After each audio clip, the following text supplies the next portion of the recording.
Хууль зүйн байнгын орооны эрхэм гишүүдээ өнөөдөр 2025 оны 6 дугаар сарын 30-ны өдөр олон улсын парламентын өдрөө. Энэ жилийн олон улсын парламентын өдрийг гендерийн тэгш байдал, үйлдэлээр сэдвийн хүрээнд тэмдэглэхээр олон улсын парламентын холбооноос шийдвэрсэн билээ. Иймд олон улсын парламентын өдөр зориулж хууль зүйн байнгын орооны хуралдаанд бусад гишүүдэд төлөөлөн товч мэдээллийг та бүхэндээ танилцуулж байна. Монгол Улсын их хурл 2024-оос 2028 оны стратеги төлөвлөгөөндөө хүний эрх хэрэгчлөөг дээдлэн баталгаажуулах зорилтын хүрээнд гендерийн тэгш байдлыг хангах асуудлыг зорилт болгон дэвшүүлж энэ талаар идэвхтэй үйл ажиллагаа явуулж байна.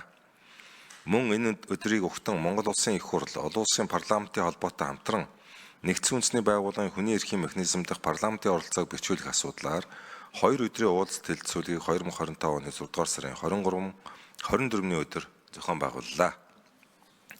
Монгол улс өнгөрсөн хугацаанд нэгдсэн үндэсний байгууллагын хүний эрхийн зөвлөлийн ээлжид нэгдсэн хэлэлцүүлэгт 2010, 2015, 2020 онуудад үндэсний илтгэлээ хөргүүлсэн бөгөөд энэ жил буюу 2025 оны циклд 4 дахь илтгэлээ хөргүүлэх товтой байгаа билээ.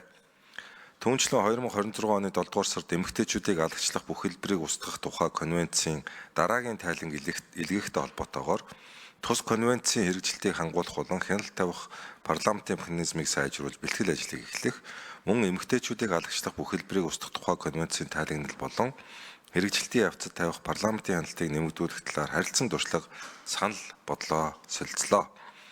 Ийхүү хүний эрхийн төлөв байдлын тайлагналын механизм болон эмэгтэйчүүдийг алагчлах үзлийг устгах тухай конвенц түүний хүрээнд Монгол улсын хүлээж буй үүрэг, парламентын оролцооны ач холбогдлын талаар гишүүн орнуудаас хүлээн авсан зөвлөмжүүдийг хэлэлцэх, тэдгээрийг хэрэгжүүлэхэд парламентын оролцоог нэмэгдүүлэх стратегиудыг хэлсэн нэн чухал ач холбогдолтой юм а. Мөн цаашид хүний эрх, гендерийн асуудлаар анх удаа хийсэн парламентын өөрийн үнэлгээгээр өгсөн зөвлөмжийг үргэлжлүүлэн хэрэгжүүлэх, тогтмол мониторинг хийх замаар хэрэгжилтийг хангахыг зорж ажиллах шаардлагатай байгаа. Түүнчлэн 2025 оны 6 дугаар сарын 25-ны өдөр Монгол Улсын их хурл Британийн парламент дахь олон улсын парламентын холбоотой харилцах бүлэг олон улсын парламентын холбооны ажлын албаны 3 талд уулзалтыг гендерийн тэгш байдал сэдвээр зохион байгууллаа.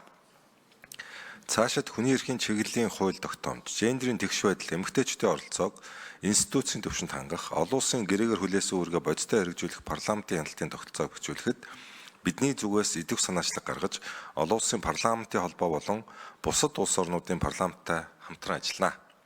Та бүхэнд олон улсын парламентын өдрийн мэндийг дэвшүүлье. Үйлдэлбүрээ гендерийн тэгш байдлыг хангая. Баярлалаа. За